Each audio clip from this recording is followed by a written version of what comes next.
Buenas noches, las noticias inician en San Pedro Sula. Jason Maldonado, buenas noches.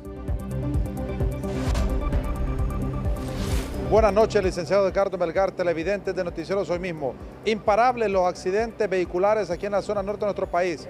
Otro accidente se ha registrado en esta ocasión en el sector de Campoyano, que pertenece a Santa Cruz de Yojoa, donde un motociclista ha impactado con una camioneta. Esta camioneta luego cayó en una hondonada. El motociclista fue trasladado de emergencia gravemente herido al hospital del Progreso Lloro, pero minutos más tarde, lastimosamente, él ha fallecido. La víctima ha sido identificada como Freddy Sánchez preliminarmente. Él ya fue trasladado a la morgue de este hospital para posteriormente trasladarlo a las instalaciones de medicina forense aquí en San Pedro Sula, luego de este trágico accidente en la zona norte de nuestro país. Don Freddy Sánchez, originario del municipio de Santa Rita de Lloro, según sus familiares. Esto es lo que está pasando a esta hora de la noche. Yo retorno con ustedes a estudios principales de Noticieros Hoy Mismo. Gracias, Jason Maldonado en San Pedro Sula. El conductor del autobús escolar que sufrió un accidente vial esta mañana en el anillo periférico aquí en la capital será remitido a las autoridades correspondientes, ya que no se conducía a una velocidad prudente y además no tenía licencia. Así lo confirmaron las autoridades. El accidente entre un autobús escolar de la Escuela Nacional de Música y un vehículo particular generó una fuerte movilización de cuerpos de socorro en el anillo periférico a la altura de la colonia Villas del Sol en Tegucigalpa. Comenzó a gritar de que se había quedado sin frenos. Solo miré que íbamos demasiado rápido, miré el carro al frente y chocamos así. El conductor del autobús escolar quedó atrapado en la cabina debido al fuerte impacto y posteriormente trasladado al hospital escuela. Él sufrió una fractura expuesta en la pierna derecha. Esto es una lesión bastante severa. Aquí lo importante es que después de ver la magnitud del accidente, él se encuentra estable y está fuera de peligro. También 3 menores de edad resultaron con lesiones, afortunadamente no de gravedad. Por este accidente, las autoridades de la Dirección Nacional de Vialidad y Transporte confirmaron que el conductor del autobús será requerido. Todo conductor que circule por las vías debe de llevar una distancia prudente, una velocidad prudente para hacer una maniobra de emergencia y poder evitar un accidente al momento que tenga una emergencia. Y en las próximas horas pues se va a poner a orden de la Fiscalía y Ministerio Público el conductor de este vehículo. Este muchacho no tiene ni siquiera permiso de conducir, el conductor de este autobús, y el autobús no tiene el permiso de operaciones para poder hacer este tipo de actividades. Otra de las pérdidas en el accidente fue de instrumentos de los alumnos, como un violín quebrado de un pequeño que se dirigía a la Escuela Nacional de Música. Francis Espinal, Noticieros Hoy Mismo. En efecto, entre los menores estudiantes de la Escuela Nacional de Música que se conducían, que se transportaban en el autobús accidentado esta mañana en el anillo periférico aquí en la capital, estaba el pequeño Dylan Hernández, quien por supuesto a raíz del nerviosismo, del susto, lloraba porque su violín se había roto. Pero gracias a la solidaridad de los televidentes de Noticieros Hoy Mismo y al decidido apoyo de Francisco Zúñiga, Dylan recibió un nuevo violín. En el lugar del accidente, las lágrimas recorrían el rostro de Dylan Hernández, un pequeño violinista, porque su instrumento musical quedó prácticamente inservible. Todo se quebró. Incluso cuando yo me puse a revisarlo, hasta vi yo que cuando yo no sabía que el alma se le había zafado, entonces lo saco yo y miro yo este palo ahí. Pero ese palo se introdujo ahí. Sí, es que ese palo es el alma del violín, sostiene todo este armazón. Nuestro compañero Francisco Zúñiga, al ver el sufrimiento del niño por la pérdida de su violín, hizo el llamado que fue escuchado. Enséñalo, a ver. Enséñalo. No puede ser justo. Voy a recibir llamadas.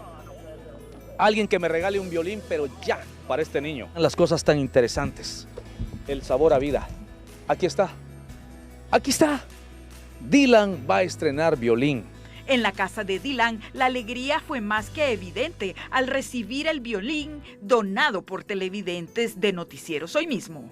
Muchas gracias a Hoy Mismo porque me apoyó y gracias a las personas que donaron el violín.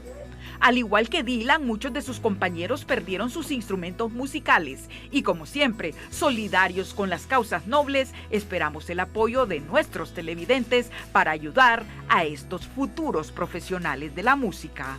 Para Noticieros Hoy Mismo, Elvira Espinal. La falta de contratación de maestros mantiene la tensión en Copán, mientras comunidades Maya Chortí anuncian protestas y diversos sectores llaman al diálogo.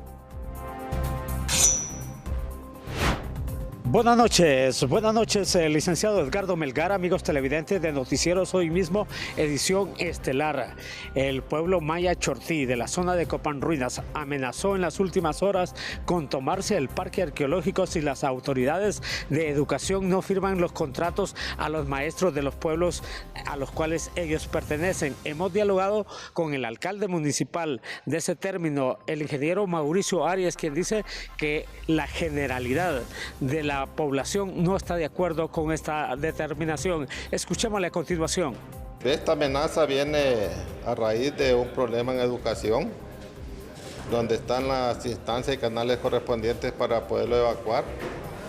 Y una toma no justifica esta problemática, que tiene la solución donde corresponde. Si no se soluciona aquí, está en la instancia de la educación departamental. Si no, pues a nivel del Ministerio de Educación para poderlo solventar. Con este informe, el licenciado Edgardo Melgar, amigos televidentes de Noticieros Hoy Mismo, edición estelar, yo retorno al estudio. Buenas noches.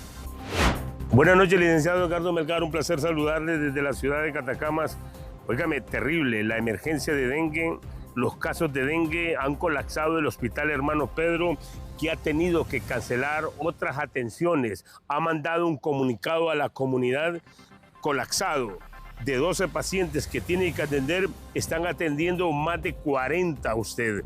Y la población no quiere entender que estamos en emergencia de dengue. ¿Y cómo no vamos a estar en emergencia de dengue? Mire esta montaña, licenciado Edgardo Melgar. ¿Da vergüenza o qué? ¿O qué quiere usted? ¿Que le vayamos a chapear su solar? Mire, póngase buzo porque si no le va a salir guaya y usted va a ser otro de los titulares en nuestras noticias. Usted haga lo que le corresponde en su casa, en su patio. Así son las cosas, así se la cuenta Oscar Valdés, Noticiero Hoy Mismo, Catacamas.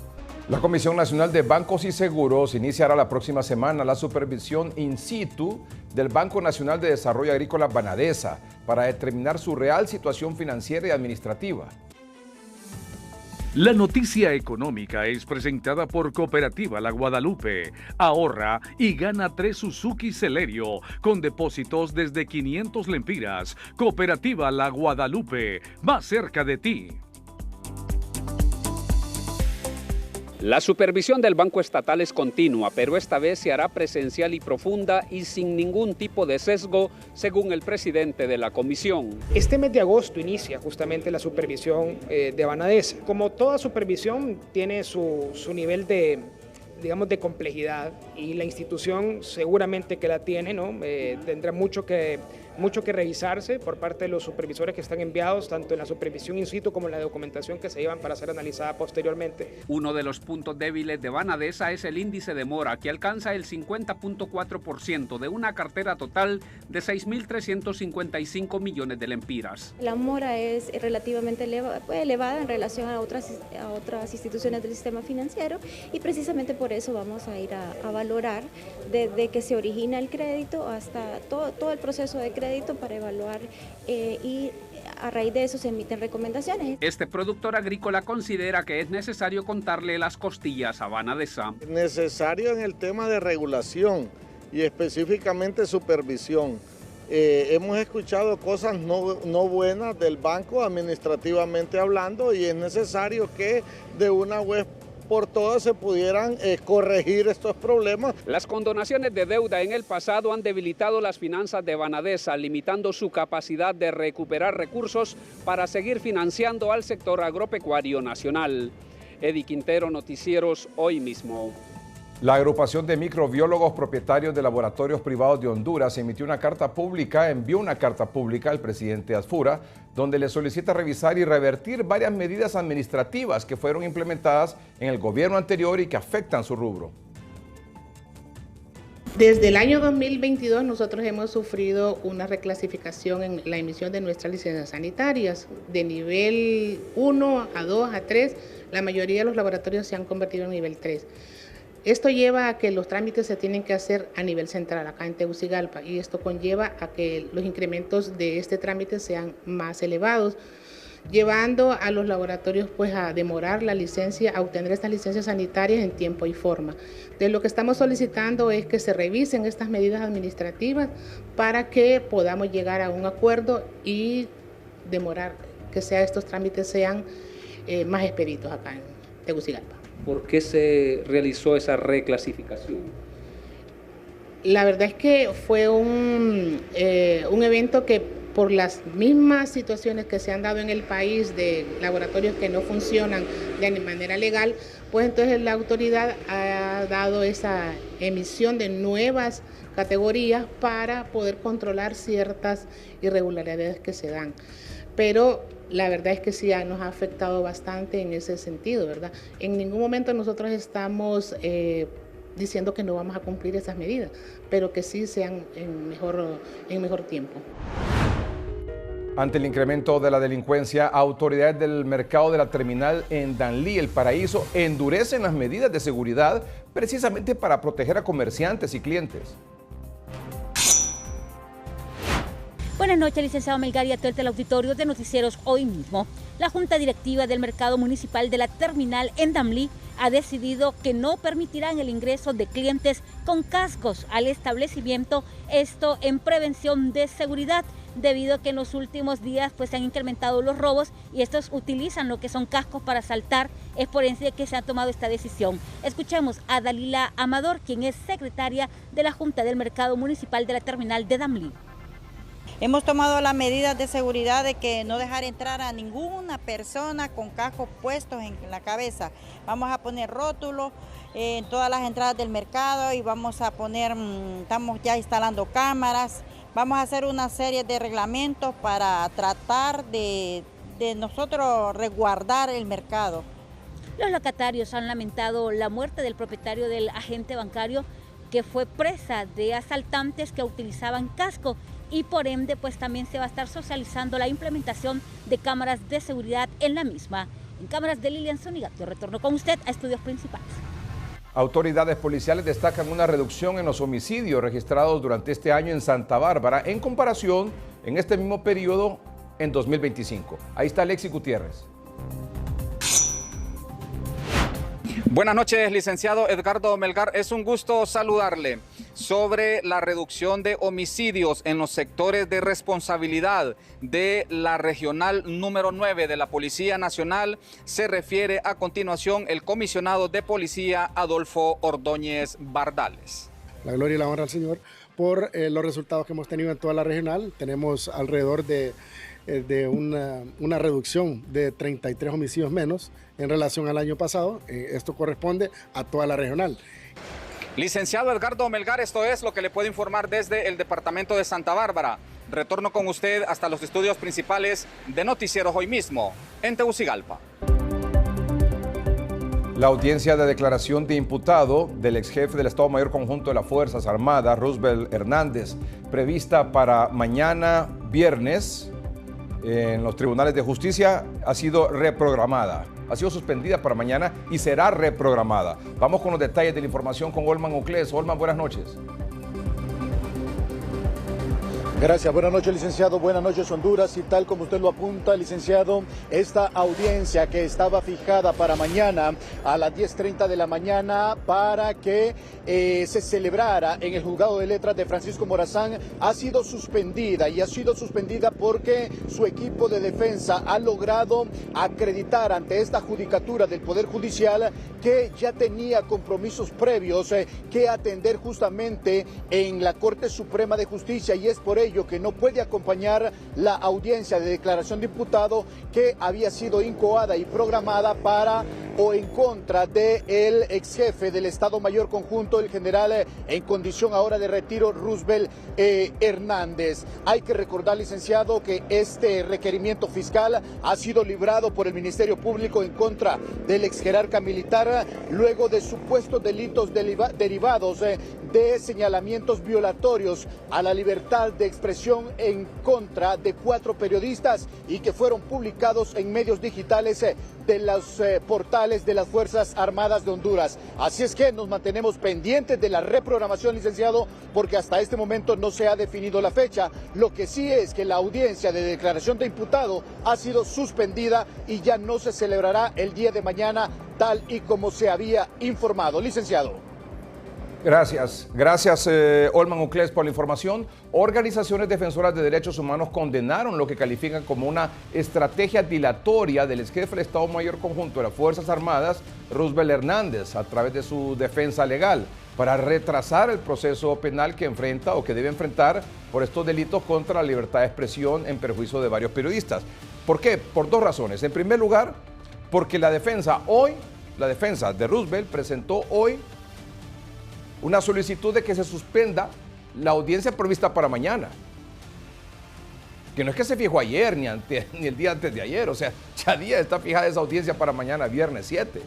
Pero hoy presentan un recurso diciendo, o una solicitud diciendo, fíjese que mañana tenemos una audiencia a esta hora y entonces no podemos venir aquí. La defensa. Entonces, bueno, les dice el juez, bueno, está bien, la vamos a reprogramar. Pero casualmente hoy también han presentado un recurso de amparo ante la Sala Constitucional de la Corte Suprema de Justicia. Aquí está el recurso de amparo presentado hoy 6 de agosto, donde solicitan la suspensión del acto reclamado. Es decir, que no se presentan hoy, esperan que se reprograme la audiencia en los tribunales de justicia, no se ha reprogramado todavía por parte del juez, quizás lo haga mañana, definir la fecha, quiero decir, pero también están expectantes, según la defensa, de que se resuelva en la Sala Constitucional este recurso de amparo que han presentado hoy con suspensión del acto reclamado. Es decir, podría ser que tengan la ilusión, la expectativa de que la Sala Constitucional de la Corte admita el recurso de amparo que presentó la defensa de Roosevelt con suspensión del acto reclamado y entonces ya no tengan que presentarse a los tribunales de justicia. Ya hablamos sobre esto en unos minutos. Antes, estas reacciones. La utilización abusiva de mecanismos procesales para retardar la acción de la justicia constituye una afrenta al Estado de Derecho. Vulnera el derecho de las víctimas a obtener justicia dentro de un plazo razonable y debilita la confianza de la ciudadanía en las instituciones encargadas de impartir justicia, si las mismas se prestan a estas estratagemas. Los ataques contra periodistas y contra la libertad de expresión no son hechos aislados, representan agresiones contra uno de los pilares esenciales de toda democracia. Las tácticas dilatorias que están utilizando como el recurso de reposición, que ya está denegado, ahora van por un amparo, por reprogramar el juicio. Lo que nosotros hemos dicho en un comunicado que acabamos de emitir y que lo hemos lanzado públicamente es que la justicia no puede ser rehén de tácticas dilatorias. General, le seguimos diciendo, sométase a la justicia porque usted cometió violaciones de derechos humanos, derechos fundamentales, discriminación contra periodistas. Es más, le pusieron hasta poquitos delitos. Usted tiene más, entonces sométase a la justicia. Instan a la Corte Suprema de Justicia a aplicar la ley a Roosevelt Hernández por delitos contra la libertad de prensa. La justicia de Honduras debe sembrar un precedente contra aquel jerarca militar o exmilitar que haya abusado de su poder para querer callar a la prensa en nuestro país. Que existen situaciones de riesgo que podrían ser constituidos de atentados contra la vida y la integridad física contra estos periodistas debido a la agresividad y al poder que todavía sigue teniendo el señor Roosevelt Hernández. Las organizaciones defensoras de derechos humanos también aseguran que recurrirán ante la Comisión Interamericana de Derechos Humanos para proteger a los periodistas que denunciaron a Roosevelt Hernández. Flavio Pavón, Noticieros, Hoy Mismo. Gracias por aceptar una comunicación de la abogada Doris Madrid. La abogada Doris Madrid es la acusadora privada en el caso contra Roosevelt Hernández. Abogada Doris Madrid, buenas noches. Buenas noches. He estado escuchando muy atenta a todas las noticias y todo del cambio de señalamiento de audiencia que ya tenemos para el día de mañana a las 9 de la mañana. Hoy me presenté precisamente a los tribunales a las 2:30 p.m. Me notifiqué del previo para que acreditaran el por qué no se presentaban. Bueno, eso pasó. Pero a este momento, como persona y como parte procesal, no he sido notificada del cambio de audiencia. Como abogada responsable estaré presente el día de mañana a las 9 de la mañana en la audiencia porque no hay una disposición contraria. Solo llamo la atención a Comunicaciones de la Corte Suprema de Justicia que revise su actuar, porque siempre notifican y llaman a los medios de comunicación sin que las partes estemos notificados de cualquier resolución judicial. Sí, en este caso fue... Estaré presente. Muy bien. Sí, en este caso, la noticia se confirma, o la podemos confirmar aquí en el noticiero, porque fue la propia portavoz de los tribunales de justicia quien esta tarde notificó que se había suspendido la audiencia prevista para mañana. Sin embargo, usted, que es parte del proceso, no ha sido notificada de manera oficial. Así es.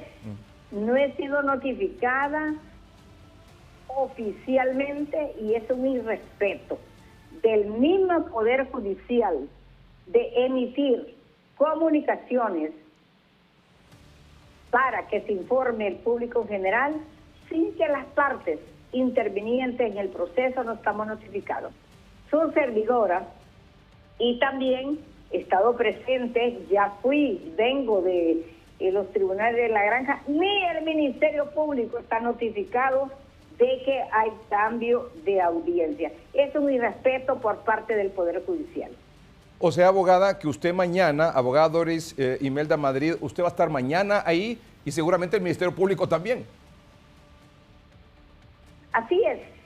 Y estaremos con las víctimas, que son las personas que ya conocemos, y todo el sector periodístico presentes porque no hemos sido notificados en legal y debida forma. En el dado caso, digamos que usted llegue mañana y le diga, mire, sí, disculpe que esta cuestión fue como fue y a última hora y lo que sea, y en efecto se decidió suspender la audiencia y se va a reprogramar para tal fecha, ¿qué opina usted de esa reprogramación a solicitud de la defensa? Bueno, lo que opino es que definitivamente los tribunales tienen su término para responder y no es una disculpa, porque la víctima, que en este caso son varios periodistas, amerita respeto como amerita respeto las defensas. Debemos ser notificados en legal y debida forma. Yo me presenté a los tribunales entre 12:15 y 2:30 y está registrado que me presenté y no tengo ninguna notificación posterior. Así que la audiencia va porque va. Le llama la atención, abogada, en el dado caso que en efecto mañana no se lleve a cabo esta audiencia de declaración de diputado de Roosevelt Hernández, a petición de la defensa, con la presentación hoy también por parte de la defensa de Roosevelt Hernández de este recurso de amparo ante la Sala Constitucional de la Corte Suprema de Justicia con solicitud del acto reclamado. Esa tramitología de un recurso de amparo tiene su admisibilidad y tiene su término, igual que tiene todos los términos procesales.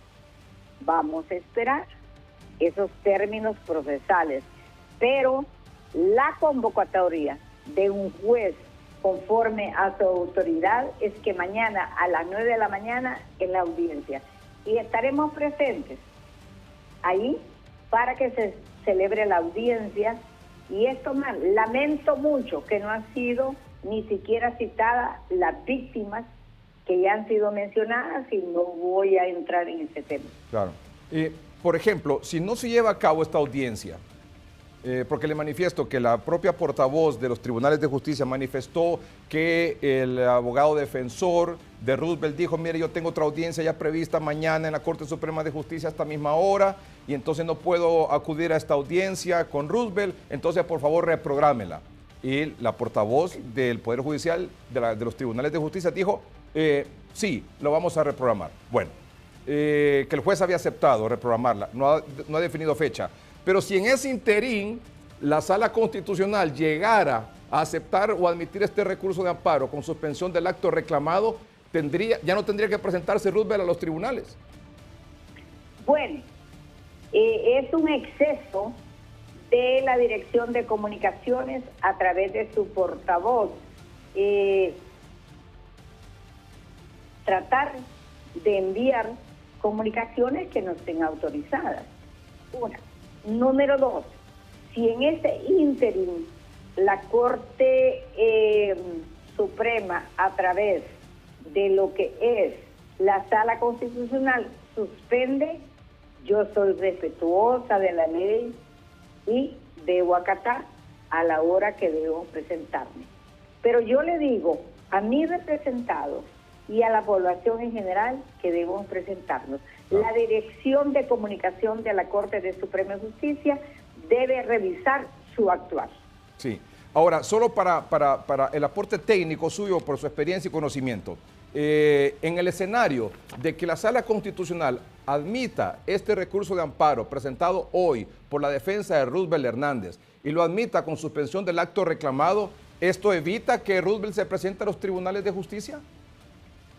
Bueno, sí lo evita, pero que tenga la razón o no, eso ya entra en otro ambiente. Yo más diría que, sinceramente, bajo mi apreciación, hay que presentarse a la justicia, porque eso es lo que manda la ley. Debemos enfrentar la justicia cuando se nos dice si hay un acto que hemos cometido o no. Entonces, debemos ir paso a paso solventando el tema, pero no con diatribas y elementos que atrasan la justicia, y lo dice el Código Procesal Penal y también la Constitución de la República, necesita celeridad. Y la celeridad, se sabe que esto vamos a verlo como si realmente se realizó o no. Debemos ir a un juicio oral y público, porque también es una enseñanza a una institución jerarquizada que maneja la institucionalidad del Estado y que garantiza el Estado de Derecho en un proceso democrático, y que necesitamos los 9 millones de habitantes estar en paz y vivir en paz en Honduras. O sea, abogada, usted le dice a Roosevelt Hernández, preséntese. No debe presentarse. La justicia lo reclama. Muy bien, muchas gracias, abogada. Y debe presentarse. Muy bien, sí, pero con eso de que se reprograme, el juez, esa solicitud de que se reprograme la audiencia, el juez la acepta y este mismo día presentan este recurso de amparo. Ajá, y si corren ahí en la Sala Constitucional a responderlo favorablemente, admitiendo, suspendiendo el acto reclamado, ya no se presenta. Bueno, yo llamo al tema de respetar la institucionalidad. Los recursos son precisamente para proteger a quien sí o no comete un exabrupto o no. Pero ¿cómo usted lo va a saber? Hasta que usted está frente a la justicia. Claro. Vamos frente a la justicia. La libertad de expresión es la columna vertebral de un Estado democrático, y la libertad de prensa, igual que acompaña la libertad de expresión, debe ser una institucionalidad en un Estado democrático. Acabamos de ver la audiencia en la Corte Interamericana de Derechos Humanos, la independencia judicial.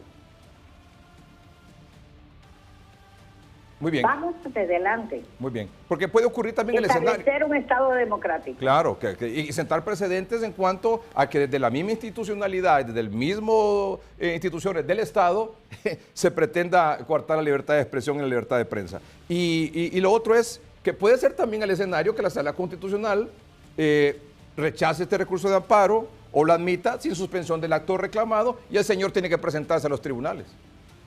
Igual, yo represento a las víctimas y la víctima es el Estado de Derecho y tenemos derecho a ir a las instancias internacionales si las instancias nacionales no nos respetan, que es un perfil bien, digamos, prácticamente no visible, que es el respeto a la independencia judicial y de todo. Todo lo que podamos hacer para que una persona no se presente a responder, bueno, mejor responder. Vamos adelante. Estamos en un Estado democrático. Así es. Gracias, abogada, muy amable. Buenas noches. Buenas noches. Es la abogada Doris Imelda Madrid, que es la acusadora de la parte privada, es decir, de los periodistas que han señalado a Roosevelt Hernández, que han denunciado, que lo han acusado por varios delitos que ya el Ministerio Público recogió, que el Ministerio Público considera que en efecto los cometió Roosevelt Hernández y por eso ha presentado su requerimiento fiscal. Esta fue la noticia del día. En la continuación del juicio oral y público que se celebra en Ciguatepeque, Comayagua, el médico forense testificó que la enfermera Keila Martínez fue privada de oxígeno antes de morir. En el segundo día de la repetición del juicio oral y público contra el policía Harold Perdomo, principal acusado por la muerte de la estudiante de enfermería Keila Martínez, testificó el médico forense que realizó la autopsia del hecho ocurrido el 7 de febrero de 2021 en una celda de la Unidad Departamental de Policía en La Esperanza, Intibucá. Se determinó que la muerte había sido ocasionada por la obstrucción de la vía aérea superior. Esto lo que ocasionó es que le impidió a la víctima el poder respirar, y al no poder respirar la persona pierde la vida. El especialista explicó ante el tribunal que la víctima presentaba varias lesiones. Iniciamos lo que es la identificación de las lesiones, pero después de que identificamos las lesiones empezamos a hacer lo que son las disecciones a nivel de tejidos blandos. En este caso, como teníamos un antecedente o una historia médico-legal que nos hablaba de unas lesiones a nivel de cuello, entonces lo que se hizo fue que se determinó disecar lo que es el cuello por planos, y al levantar este músculo encontramos que había lesiones a nivel de los que son los músculos esternocleidomastoideos, tanto derecho como izquierdo. La repetición del juicio oral y público contra Harold Perdomo está programada para finalizar el 20 de agosto. Marlon Escobar, Noticieros Hoy Mismo. Sobre este tema, la madre de Keila Martínez, de la enfermera Keila Martínez, asegura temer por su vida tras la repetición del juicio contra el oficial acusado del crimen. Muy buenas noches, licenciado Edgardo Melgar, un placer poderle saludar desde la ciudad de Ciguatepeque. Este día nos encontramos desde las afueras del Palacio de Justicia de la ciudad de Ciguatepeque, donde se celebra la repetición del juicio por la muerte de Keila Patricia Martínez, hecho ocurrido en la ciudad de La Esperanza. Sin embargo, todo este proceso se espera que se culmine hasta el 20 de agosto. Escuchamos a doña Norma Rodríguez, madre de Keila Patricia Martínez.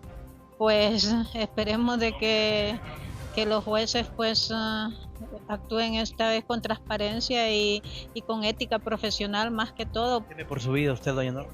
La verdad que siempre hemos temido por nuestras vidas, porque recordemos que desde un principio hemos sido amenazados, hemos sido intimidados por la misma policía, por la misma familia del doctor Edgar Velázquez. pero no a estas alturas, pues ya, ¿qué podemos esperar? Licenciado Melgar, estaremos pendientes de todo el desarrollo de esta repetición de este juicio. De aquí desde la ciudad de Siguetepeque, yo retorno con usted. Buenas noches. La conectividad continúa siendo uno de los principales desafíos para impulsar el desarrollo económico de La Ceiba y el litoral atlántico. Autoridades y empresarios coinciden de que una infraestructura moderna es indispensable para atraer la inversión y generar empleo. Entre las obras anunciadas por el gobierno destaca la rehabilitación de la carretera CA13, la construcción del tramo La Barca, El Progreso, Tela y 4 nuevos puentes, proyectos necesarios para fortalecer la competitividad en la región. Los costos de logística están directamente asociados a que una empresa pueda tomar una decisión de invertir o no en un lugar. Entonces, si nosotros no tenemos buenas carreteras, si nosotros no tenemos energía eficiente a un precio adecuado, no vamos a poder generar las condiciones necesarias para atraer inversión. A estas iniciativas se suman la modernización del Aeropuerto Internacional Guillermo Anderson y la recuperación del muelle de cabotaje, obras consideradas estratégicas para mejorar la conectividad y dinamizar la actividad económica. Necesitamos inversión fuerte en infraestructura, principalmente en vías de comunicación y los puertos de tanto el aéreo como el marítimo. Las mejoras tienen que ser sustanciales, no únicamente inversiones pírricas como se nos han venido dando, sino que inversiones sustanciales que vengan a fortalecer el clima de inversión para dar más y mejores condiciones que permitan a los empresarios poder desarrollar sus proyectos. La expectativa es que estos proyectos sienten las bases para un mayor crecimiento y conviertan al litoral atlántico en un destino más atractivo para la inversión. Desde 2014, Honduras busca reformar el subsector eléctrico para fortalecer su sostenibilidad financiera y modernizar el sistema energético del país. En 2022 se retrocedió el breve avance que se había logrado. Y hoy, hasta el momento, el Partido Liberal, como les hemos manifestado en esta semana, mantiene ahí estacionada, aparcada, congelada, empantanada la discusión de esta reforma que fue enviada por el Ejecutivo ya hace como 3 meses al Congreso Nacional. Los liberales han anunciado una contrapropuesta, pero tienen semanas y semanas. Bueno, en primer lugar, qué bueno que ellos se han involucrado, que no van, como correctamente lo debe ser, no van, y es lo correcto, a aprobar a matacaballos y a ciegas lo que mande el Ejecutivo. Bien por eso, así debe ser. Pero tampoco se tienen que atrasar tanto en presentar estas contrapropuestas, ¿verdad? Que más mañana. ¿Por qué? Porque todo lo que implica, una vez que se aprueben esta reforma al sistema energético, que sea, por supuesto, un proyecto finalmente consensuado, con las salvaguardas para el Estado, por supuesto, para los bienes de la Empresa Nacional de Energía Eléctrica. Bueno, una vez que se apruebe eso, no es que de la noche a la mañana se resolvió el problema. O que ya vamos a tener un mejor servicio de energía, o que van a bajar las tarifas. No, eso apenas es la plataforma bajo la cual se pretende comenzar a despegar todo este proceso que puede tomar su tiempo. ¿Cuánto? Pues no lo sabemos, pero va a tomar su tiempo porque implica licitaciones, etcétera, etcétera, ¿verdad? Porque lo que queremos es que al final esto sea un proceso transparente, de beneficio para el país, a la institución y a la población, sobre todo a los abonados del ENE. Aquí están los detalles.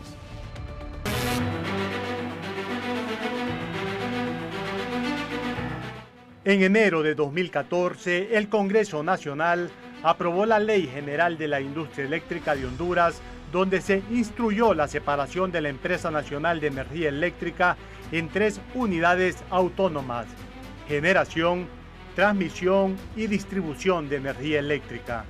También estableció el operador del sistema ODS, creó la Comisión Reguladora de Energía, abrió la competencia y fomentó la inversión. Sin embargo, esta ley solo tuvo leves avances hasta que el 11 de mayo de 2022, siempre en el Legislativo, se aprobó la ley especial para garantizar el servicio de la energía eléctrica como un bien público de seguridad nacional y un derecho humano. Que sea el Estado quien garantice el suministro eléctrico. Aprobación que representó un retroceso en el débil avance al rescate de la Empresa Nacional de Energía Eléctrica en el 2014. Entre otros alcances, unificó nuevamente la Empresa Nacional de Energía Eléctrica, disolvió el ODS, forzó renegociaciones a los contratos vigentes con generadores privados, permitió la expropiación de plantas privadas si no se lograban acuerdos en precios y sometió al regulador a estar sujeto al Ejecutivo. ¿Qué pasa en la actualidad? En enero de 2026 toma posesión el gobierno del presidente Narri Afura. El Ejecutivo conforma un equipo técnico para dar solución a las millonarias pérdidas y deudas en la Empresa Nacional de Energía Eléctrica y el subsector eléctrico, con la asistencia técnica del Banco Interamericano de Desarrollo y la firma Deloitte mediante la Embajada de los Estados Unidos. La ENE va a seguir siendo de Honduras siempre, pero tenemos que hacerla eficiente. Es así que el 3 de junio el Ejecutivo envió al Congreso Nacional el decreto orientado a reformar la ley del subsector eléctrico y retoma lo aprobado en 2014 de dividir la Empresa Nacional de Energía Eléctrica en 3 empresas independientes: generación, transmisión y distribución de energía eléctrica, incrementando también la independencia del regulador y operador del sistema. Económicamente es una hemorragia gigantesca, debemos de tomarlo muy en serio, porque si no, no hay manera que podamos tener un futuro en Honduras económico para salir adelante. Del 8 al 11 de junio, la Comisión de Energía Eléctrica del Congreso Nacional realizó la socialización de las reformas con el Consejo Hondureño de la Empresa Privada, Cámara de Comercio, Sociedad Civil, Sindicato de la ENE, bancadas, generadores de energía eléctrica, entre otras instituciones, y se agregan cambios, candados para la protección de activos públicos. 16 de junio se introduce el proyecto en el Pleno del Congreso Nacional y se aprueba en su primer debate. El 17 de junio se aprueba en su segundo debate, sin embargo queda en pausa el tercer y último debate debido a que el Partido Liberal anunció la presentación de una contrapropuesta por no estar de acuerdo con lo enviado por el Ejecutivo, mientras se dio espacio para que el Instituto Político presentara su contrapropuesta. Diputados del Congreso Nacional se fueron a receso legislativo del 23 de junio al 21 de julio. Repito, entendemos que es un tema urgente, pero ha pasado tanto tiempo sin que se haga nada bueno por el país en materia energética que nos tardemos una semana o dos, no nos vamos a morir. Por el momento se ha convocado a varias sesiones en el legislativo, pero las reformas al subsector eléctrico no han sido tema de agenda y la contrapropuesta del Partido Liberal sigue siendo una asignatura pendiente que mantiene paralizada su aprobación. A mí nadie me da órdenes. Si ellos quieren presentar el proyecto como está, que lo presenten y vámonos a votación, que la bancada liberal va a votar en contra. La ENE tienen décadas de estársela robando, décadas de estársela comiendo. Así que si queremos hacer un proyecto en verdad que pueda darle una herramienta a Honduras para bajar la energía eléctrica, tengamos paciencia, esto no es a la carrera. Por su parte, varios sectores económicos y sociales urgen la discusión y aprobación del tercer debate de estas reformas ante las onerosas pérdidas de la Empresa Nacional de Energía Eléctrica, que solo en lo que va del año 2026 suman más de 10.000 millones de lempiras. Efraín Faraj, Noticieros Hoy Mismo. La bancada del Partido Liberal ya confirmó que la próxima semana, y ojalá que así sea, va a presentar su contrapropuesta de reformas al subsector eléctrico. La contrapropuesta de la bancada del Partido Liberal estará enfocada en la escisión de la Empresa Nacional de Energía Eléctrica, explica el jefe de bancada. El cambio sustancial está en la naturaleza de la ENE y de las empresas que van a surgir de la decisión de la ENE, acompañado de otros componentes, como por ejemplo el hecho de la obligatoriedad de cobrarle al montón de personas de mucho dinero que no pagan luz. Y por otro lado, garantizar una transición energética para poder tener menos dependencia. ¿De qué me está hablando entonces? ¿Que van a incluir más energía qué?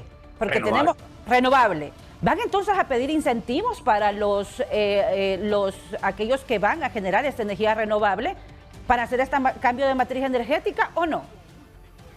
Los incentivos ya están contemplados. ¿No va a agregarse ninguno? Lo que tenemos que hacer es homologarlos, porque resulta que... No, pero respóndame, ¿se van a agregar algunos o no? No creo que haya necesidad de agregar nada, simplemente de garantizar que los que están en la ley se respeten, porque hoy por hoy los que están en la ley no se cumplen, de manera que si hay una licitación, los que venden energía renovable, los que producen energía a base de sol, hidroeléctrica o eólica, tienen menos posibilidades de competir que los que tienen energía por búnker.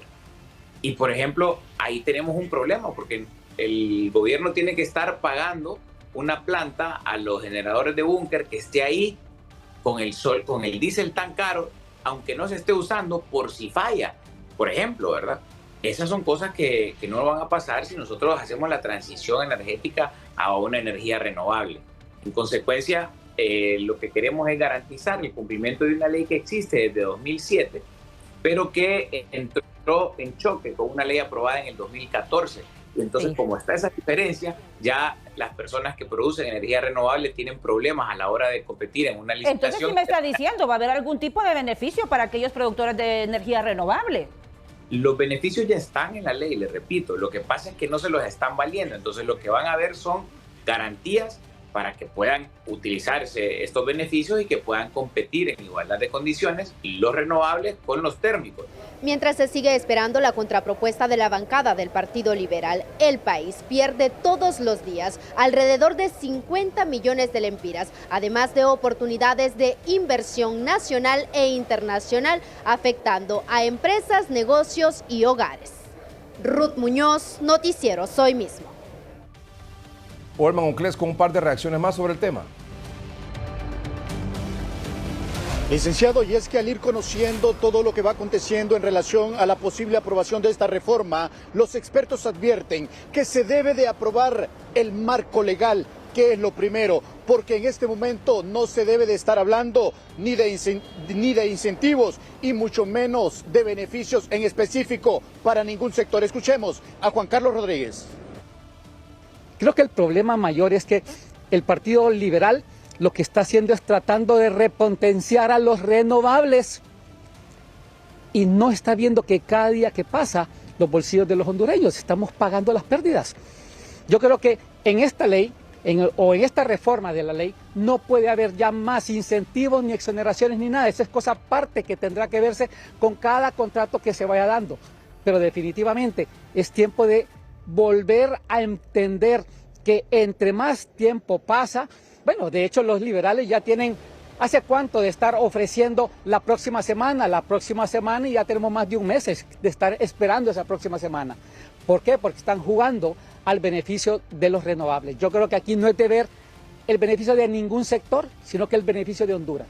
Y esta ley, sea como sea, lo que esperábamos es que ellos definieran algunas situaciones muy puntuales por las cuales ellos garantizaban que no iba a haber ningún tipo de privatización y no el estar pensando en la matriz energética, porque eso es cosa de la ENE, no de un partido político. Dice el jefe de bancada del Partido Liberal que ellos ya coincidieron en cambiar la matriz energética, pero también en mantener los incentivos que ya tienen. Y usted me dice, ¿van detrás también de los incentivos de los térmicos? Es que eso sucede. Yo creo que ya los que ya tienen contratos con incentivos y exoneraciones ya los tienen, térmicos y renovables, que también lo tienen muchos de ellos.